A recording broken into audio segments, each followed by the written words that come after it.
ಒಬ್ಬ ಸಾಮಾನ್ಯ ಹುಡುಗನ ದೊಡ್ಡ ಕನಸು.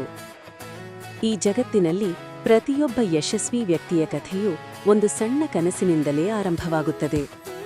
ಯಾರೂ ಹುಟ್ಟಿದ ದಿನವೇ ಯಶಸ್ವಿಯಾಗುವುದಿಲ್ಲ. ಯಶಸ್ಸಿನ ಹಿಂದೆ ಇರುತ್ತವೆ ನೋವು, ಸೋಲು, ಅವಮಾನ ಮತ್ತು ಎಂದಿಗೂ ಕೈಬಿಡದ ಮನಸ್ಸು.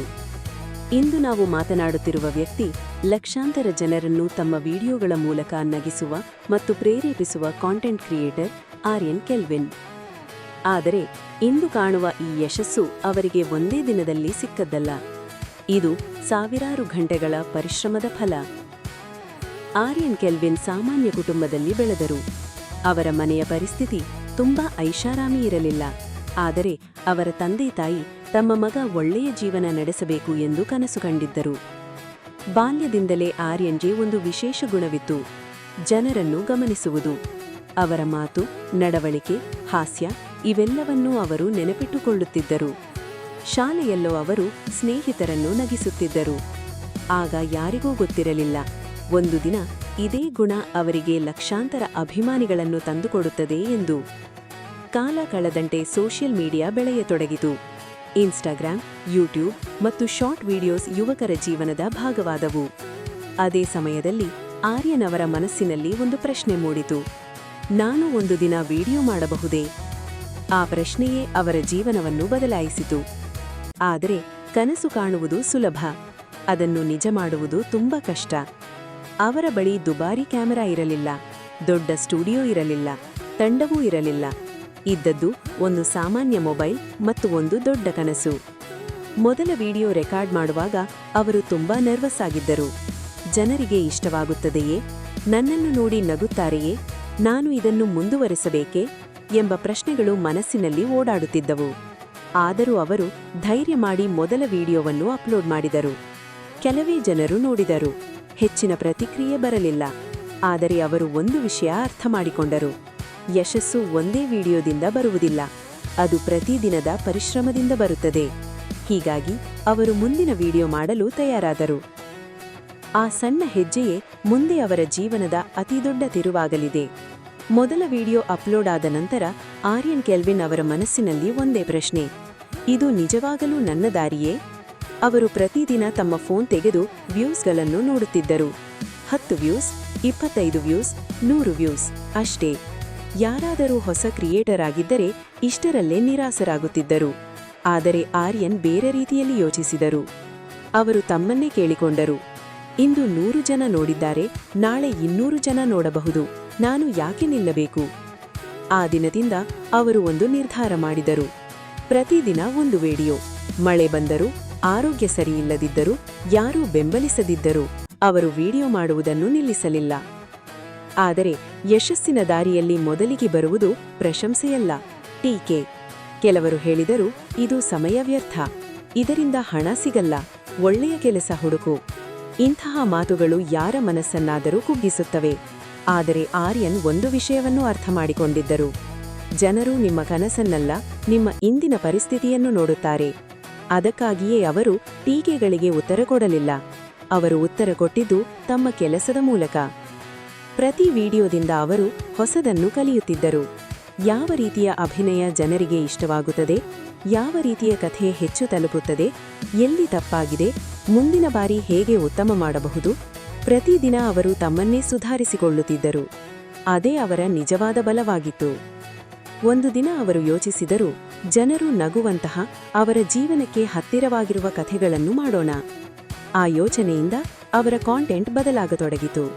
ಸಾಮಾನ್ಯ ಕುಟುಂಬ, ಸ್ನೇಹ, ಹಳ್ಳಿ ಜೀವನ, ಯುವಕರ ದಿನನಿತ್ಯದ ಅನುಭವ ಇವೆಲ್ಲವನ್ನೂ ಸರಳವಾಗಿ ತೋರಿಸಲು ಆರಂಭಿಸಿದರು. ಜನರಿಗೆ ಅದು ತಮ್ಮದೇ ಕಥೆಯಂತೆ ಅನಿಸಿತು. ನಿಧಾನವಾಗಿ ಒಂದು ವಿಡಿಯೋ 1000 ವ್ಯೂಸ್ ತಲುಪಿತು, ಮತ್ತೊಂದು 10,000. ಆದರೂ ಅವರು ಸಂಭ್ರಮಿಸಲಿಲ್ಲ. ಯಾಕೆಂದರೆ ಅವರಿಗೆ ಗೊತ್ತಿತ್ತು, ಇದು ಇನ್ನೂ ಆರಂಭ ಮಾತ್ರ. ಅವರ ಕಣ್ಮುಂದೆ ಒಂದೇ ಗುರಿಯಿತ್ತು: ಒಂದು ದಿನ ಲಕ್ಷಾಂತರ ಜನರು ನನ್ನ ವಿಡಿಯೋ ನೋಡಬೇಕು. ಆ ಕನಸಿಗಾಗಿ ಅವರು ಮತ್ತೆ ಕ್ಯಾಮೆರಾ ಆನ್ ಮಾಡಿದರು. ಇನ್ನೊಂದು ವಿಡಿಯೋ, ಇನ್ನೊಂದು ಪ್ರಯತ್ನ, ಇನ್ನೊಂದು ಹೆಜ್ಜೆ. ಅವರಿಗೆ ತಿಳಿಯದೆ ಅವರ ಜೀವನದ ಅತಿದೊಡ್ಡ ಕ್ಷಣ ಹತ್ತಿರ ಬರುತ್ತಿತ್ತು. ಆ ಒಂದು ವಿಡಿಯೋ ಅವರ ಜೀವನವನ್ನೇ ಬದಲಾಯಿಸಲಿದೆ. ಒಂದು ವೈರಲ್ ವಿಡಿಯೋ ಜೀವನವನ್ನೇ ಬದಲಾಯಿಸಿದ ಕ್ಷಣ. ತಿಂಗಳುಗಳ ಕಾಲ ಆರ್ಯನ್ ಕೆಲ್ವಿನ್ ಒಂದೇ ಕೆಲಸ ಮಾಡುತ್ತಿದ್ದರು. ಬೆಳಗ್ಗೆ ಹೊಸ ಐಡಿಯಾ, ಮಧ್ಯಾಹ್ನ ಶೂಟಿಂಗ್, ಸಂಜೆ ಎಡಿಟಿಂಗ್, ರಾತ್ರಿ ಅಪ್ಲೋಡ್, ಮತ್ತೆ ಮರುದಿನ ಅದೇ ಚಕ್ರ. ಬಹುಳ ಜನರಿಗೆ ಇದು ಕೇವಲ ಒಂದು ವಿಡಿಯೋ, ಆದರೆ ಆರ್ಯನ್ಗೆ ಅದು ಒಂದು ಕನಸಿನ ಕಡೆಗಿನ ಇನ್ನೊಂದು ಹೆಜ್ಜೆ. ಒಂದು ದಿನ ಅವರು ಎಂದಿನಂತೆ ಹೊಸ ವಿಡಿಯೋವನ್ನು ಅಪ್ಲೋಡ್ ಮಾಡಿದರು. ಯಾವ ದೊಡ್ಡ ನಿರೀಕ್ಷೆಯೂ ಇರಲಿಲ್ಲ. ಈ ವಿಡಿಯೋವು ಉಳಿದವುಗಳಂತೆ ಇರಬಹುದು ಎಂದುಕೊಂಡರು. ಆದರೆ ಈ ಬಾರಿ ಏನೋ ವಿಭಿನ್ನವಾಗಿತ್ತು. ಕೆಲವೇ ಗಂಟೆಗಳಲ್ಲಿ ವ್ಯೂಸ್ ವೇಗವಾಗಿ ಹೆಚ್ಚಾಗತೊಡಗಿದವು. 1000, 10,000, 1,00,000. ಅವರು ಮತ್ತೆ ಮತ್ತೆ ಫೋನ್ ನೋಡುತ್ತಿದ್ದರು. ಇದು ನಿಜವೇ ಎಂದು ಅವರಿಗೆ ನಂಬಲಾಗುತ್ತಿರಲಿಲ್ಲ. ಜನರು ಆ ವಿಡಿಯೋವನ್ನು ತಮ್ಮ ಸ್ನೇಹಿತರಿಗೆ ಕಳುಹಿಸಿದರು, ಕುಟುಂಬದವರೊಂದಿಗೆ ಹಂಚಿಕೊಂಡರು, ಸೋಷಿಯಲ್ ಮೀಡಿಯಾದಲ್ಲಿ ವೈರಲ್ ಮಾಡಿದರು. ಕಮೆಂಟ್ಗಳು ಒಂದರ ಹಿಂದೆ ಒಂದು ಬರತೊಡಗಿದವು. ಇಂತಹ ನೈಸರ್ಗಿಕ ಅಭಿನಯ ಬಹುಳ ದಿನಗಳ ನಂತರ ನೋಡಿದ್ದೇನೆ. ಇನ್ನಷ್ಟು ವಿಡಿಯೋ ಮಾಡಿ, ನೀವು ತುಂಬಾ ಮುಂದೆ ಹೋಗುತ್ತೀರಿ. ಈ ಮಾತುಗಳು ಆರ್ಯನ್ಗೆ ಕೇವಲ ಕಮೆಂಟ್ಗಳಲ್ಲ, ಅವು ಅವರ ಪರಿಶ್ರಮಕ್ಕೆ ಸಿಕ್ಕ ಮೊದಲ ದೊಡ್ಡ ಗೌರವ. ಆ ದಿನ ಅವರು ಒಂದು ವಿಷಯ ಅರ್ಥ ಮಾಡಿಕೊಂಡರು. ಯಶಸ್ಸು ಒಂದೇ ರಾತ್ರಿಯಲ್ಲಿ ಬಂದಂತೆ ಕಾಣಬಹುದು, ಆದರೆ ಅದರ ಹಿಂದೆ ನೂರಾರು ದಿನಗಳ ಕಠಿಣ ಪರಿಶ್ರಮ ಅಡಗಿರುತ್ತದೆ. ಜನರು ವೈರಲ್ ಆದ ವಿಡಿಯೋವನ್ನು ಮಾತ್ರ ನೋಡುತ್ತಾರೆ, ಆದರೆ ಅದಕ್ಕೂ ಮುಂಚೆ ಮಾಡಿದ ನೂರಾರು ವಿಫಲ ಪ್ರಯತ್ನಗಳನ್ನು ಯಾರೂ ನೋಡುವುದಿಲ್ಲ. ವೈರಲ್ ಆದ ನಂತರ ಅವರ ಫಾಲೋವರ್ಸ್ ವೇಗವಾಗಿ ಹೆಚ್ಚಾಗತೊಡಗಿದರು. ಪ್ರತಿದಿನ ಸಾವಿರಾರು ಹೊಸ ಜನರು ಅವರನ್ನು ಫಾಲೋ ಮಾಡುತ್ತಿದ್ದರು. ಪ್ರತಿ ಹೊಸ ವಿಡಿಯೋಗೆ ಲಕ್ಷಾಂತರ ವೀಕ್ಷಣೆಗಳು ಬರತೊಡಗಿದವು. ಅವರ ಹೆಸರು ನಿಧಾನವಾಗಿ ಭಾರತದ ಹಲವು ಯುವಕರಿಗೆ ಪರಿಚಿತವಾಯಿತು. ಆದರೆ ಅವರು ಒಂದು ದೊಡ್ಡ ತಪ್ಪು ಮಾಡಲಿಲ್ಲ. ಅದು ಯಶಸ್ಸು ಬಂದ ಕೂಡಲೇ ಅಹಂಕಾರ ಪಡುವುದು. ಅವರು ಅದೇ ಸರಳತೆಯನ್ನು ಉಳಿಸಿಕೊಂಡರು. ಅದೇ ರೀತಿಯ ಪರಿಶ್ರಮ, ಅದೇ ರೀತಿಯ ಶಿಸ್ತು, ಅದೇ ರೀತಿಯ ಸೃಜನಶೀಲತೆ. ಅವರಿಗೆ ಗೊತ್ತಿತ್ತು, ವೈರಲ್ ಆಗುವುದು ಒಂದು ಸಾಧನೆ, ಆದರೆ ಯಶಸ್ಸನ್ನು ಉಳಿಸಿಕೊಳ್ಳುವುದು ಇನ್ನೂ ದೊಡ್ಡ ಸವಾಲು. ಆದ್ದರಿಂದ ಅವರು ಮತ್ತೆ ಕೆಲಸಕ್ಕೆ ಮರಳಿದರು. ಹೊಸ ಕಥೆಗಳು, ಹೊಸ ಪಾತ್ರಗಳು, ಹೊಸ ಆಲೋಚನೆಗಳು. ಅವರ ಪ್ರತಿಯೊಂದು ವಿಡಿಯೋದಲ್ಲೂ ಜನರು ತಮ್ಮದೇ ಜೀವನದ ಪ್ರತಿಬಿಂಬವನ್ನು ನೋಡತೊಡಗಿದರು. ಅದೇ ಅವರ ನಿಜವಾದ ಯಶಸ್ಸಿನ ರಹಸ್ಯವಾಯಿತು. ಆದರೆ ಯಶಸ್ಸಿನ ಜೊತೆಗೆ ಹೊಸ ಸವಾಲುಗಳು ಬಂದವು. ಹೆಚ್ಚಿನ ನಿರೀಕ್ಷೆಗಳು, ಹೆಚ್ಚಿನ ಒತ್ತಡ ಮತ್ತು ಇನ್ನೂ ದೊಡ್ಡ ಜವಾಬ್ದಾರಿ. ಒಂದು ವೈರಲ್ ವಿಡಿಯೋ ವೈರಲ್ ಆದ ಬಳಿಕ ಎಲ್ಲವೂ ಸುಲಭವಾಗುತ್ತದೆ ಎಂದು ಹಲವರು ಭಾವಿಸುತ್ತಾರೆ. ಆದರೆ ನಿಜವಾದ ಸವಾಲು ಯಶಸ್ಸಿನ ನಂತರವೇ ಆರಂಭವಾಗುತ್ತದೆ. ಆರ್ಯನ್ ಕೆಲ್ವಿನ್ ಅವರ ಜೀವನದಲ್ಲೂ ಅದೇ ಆಯಿತು. ಒಂದು ವಿಡಿಯೋ ವೈರಲ್ ಆದ ಬಳಿಕ ಜನರ ನಿರೀಕ್ಷೆಗಳು ಹೆಚ್ಚಾದವು. ಮುಂದಿನ ವಿಡಿಯೋ ಯಾವಾಗ? ಇದಕ್ಕಿಂತ ಚೆನ್ನಾಗಿರಬೇಕು, ಮತ್ತೊಂದು ವೈರಲ್ ವಿಡಿಯೋ ಮಾಡಿ. ಪ್ರತಿದಿನ ಸಾವಿರಾರು ಜನರು ಹೊಸ ಕಾಂಟೆಂಟ್ಗಾಗಿ ಕಾಯುತ್ತಿದ್ದರು. ಈ ಒತ್ತಡದ ನಡುವೆ ಹಲವು ಕ್ರಿಯೇಟರ್ಗಳು ದಣಿದು ಬಿಡುತ್ತಾರೆ. ಆದರೆ ಆರ್ಯನ್ ಬೇರೆ ರೀತಿಯಲ್ಲಿ ಯೋಚಿಸಿದರು. ಅವರು ತಮ್ಮನ್ನೇ ನೆನಪಿಸಿಕೊಂಡರು. ನಾನು ಆರಂಭಿಸಿದ್ದು ಜನಪ್ರಿಯರಾಗಲಲ್ಲ, ನನಗೆ ಇಷ್ಟವಾದ ಕೆಲಸ ಮಾಡಲು. ಈ ಒಂದು ಆಲೋಚನೆ ಅವರಿಗೆ ಮತ್ತೆ ಶಕ್ತಿ ನೀಡಿತು. ಅವರು ಪ್ರತಿದಿನ ಹೊಸ ಹೊಸ ಐಡಿಯಾಗಳನ್ನು ಹುಡುಕುತ್ತಿದ್ದರು. ರಸ್ತೆಯಲ್ಲಿ ನಡೆಯುವ ಜನರನ್ನು ಗಮನಿಸುತ್ತಿದ್ದರು. ಸಾಮಾನ್ಯ ಕುಟುಂಬಗಳಲ್ಲಿ ನಡೆಯುವ ಘಟನೆಗಳನ್ನು ಗಮನಿಸುತ್ತಿದ್ದರು. ಸ್ನೇಹಿತರ ಜೊತೆಗಿನ ಮಾತುಕತೆ, ತಾಯಿ ತಂದೆಯರ ಪ್ರೀತಿ, ಹಳ್ಳಿ ಜೀವನ, ಇವೆಲ್ಲವೂ ಅವರ ಕಾಂಟೆಂಟ್ಗೆ ಪ್ರೇರಣೆಯಾಯಿತು.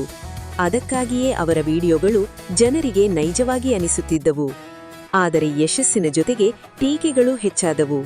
ಕೆಲವರು ಹೇಳಿದರು, ಇವರು ಅದೃಷ್ಟದಿಂದ ವೈರಲ್ ಆಗಿದ್ದಾರೆ, ಇನ್ನೇನೂ ಹೆಚ್ಚು ದಿನ ಇರಲ್ಲ, ಇದು ತಾತ್ಕಾಲಿಕ ಯಶಸ್ಸು. ಇಂತಹ ಮಾತುಗಳನ್ನು ಕೇಳಿ ಯಾರಿಗಾದರೂ ಬೇಸರವಾಗುತ್ತದೆ. ಆದರೆ ಆರ್ಯನ್ ಉತ್ತರವನ್ನು ಮಾತಿನಲ್ಲಿ ಕೊಡಲಿಲ್ಲ. ಅವರು ಮತ್ತೆ ಕ್ಯಾಮೆರಾ ಆನ್ ಮಾಡಿದರು, ಮತ್ತೊಂದು ಉತ್ತಮ ವಿಡಿಯೋ ಮಾಡಿದರು. ಅವರಿಗೆ ಗೊತ್ತಿತ್ತು, ಯಶಸ್ಸಿಗೆ ಉತ್ತಮ ಉತ್ತರ ಎಂದರೆ ಮತ್ತೊಂದು ಉತ್ತಮ ಕೆಲಸ. ನಿಧಾನವಾಗಿ ಅವರು ಕೇವಲ ಒಂದು ವೈರಲ್ ಕ್ರಿಯೇಟರ್ ಆಗಿರಲಿಲ್ಲ, ಅವರು ನಿರಂತರವಾಗಿ ಉತ್ತಮ ಕಾಂಟೆಂಟ್ ನೀಡುವ ಕ್ರಿಯೇಟರ್ ಆಗಿ ಹೆಸರು ಗಳಿಸಿದರು. ಪ್ರತಿ ವಿಡಿಯೋದಲ್ಲೂ ಹೊಸತನವಿತ್ತು, ಪ್ರತಿ ಕಥೆಯಲ್ಲೂ ಒಂದು ಸಂದೇಶವಿತ್ತು, ಪ್ರತಿ ಪಾತ್ರದಲ್ಲೂ ನೈಜ ಜೀವನದ ಅನುಭವವಿತ್ತು.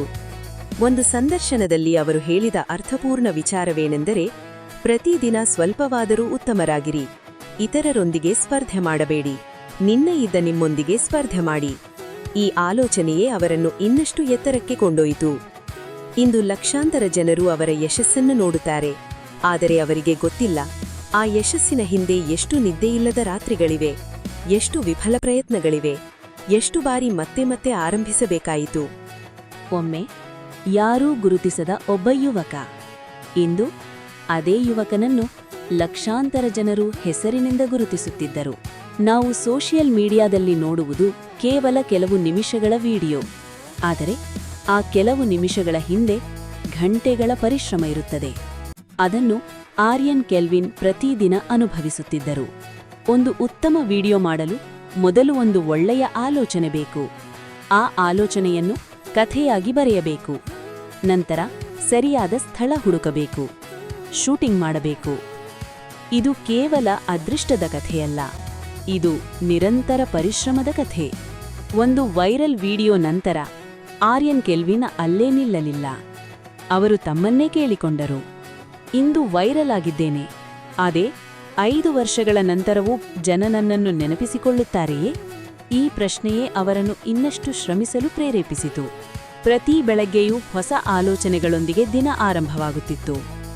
ಇಂದು ಲಕ್ಷಾಂತರ ಜನರು ಆರ್ಯನ್ ಕೆಲ್ವಿನ್ ಅವರ ಯಶಸ್ಸನ್ನು ನೋಡುತ್ತಾರೆ, ಆದರೆ ಬಹಳ ಕಡಿಮೆ ಜನರಿಗೆ ಗೊತ್ತು ಈ ಯಶಸ್ಸಿನ ಹಿಂದೆ ಯಾವ ಅಭ್ಯಾಸಗಳಿದ್ದವು ಎಂದು. ಯಶಸ್ವಿಯಾಗಲು ಅವರು ಯಾವುದೇ ಶಾರ್ಟ್ಕಟ್ ಹುಡುಕಲಿಲ್ಲ. ಅವರು ನಂಬಿದ್ದು ಒಂದೇ ವಿಷಯ: ಪ್ರತಿದಿನ ನಿನ್ನೆಗಿಂತ ಸ್ವಲ್ಪ ಉತ್ತಮವಾಗು. ಪ್ರತಿದಿನ ಅವರು ತಮ್ಮ ಹಳೆಯ ವಿಡಿಯೋಗಳನ್ನು ನೋಡುತ್ತಿದ್ದರು. ಎಲ್ಲಿ ತಪ್ಪಾಯಿತು? ಯಾವ ದೃಶ್ಯ ಚೆನ್ನಾಗಿರಲಿಲ್ಲ? ಜನರು ಯಾವ ಭಾಗವನ್ನು ಹೆಚ್ಚು ಇಷ್ಟಪಟ್ಟರು? ಕನಸು, ಪರಿಶ್ರಮ ಮತ್ತು ಯಶಸ್ಸಿನ ನಿಜವಾದ ಅರ್ಥ.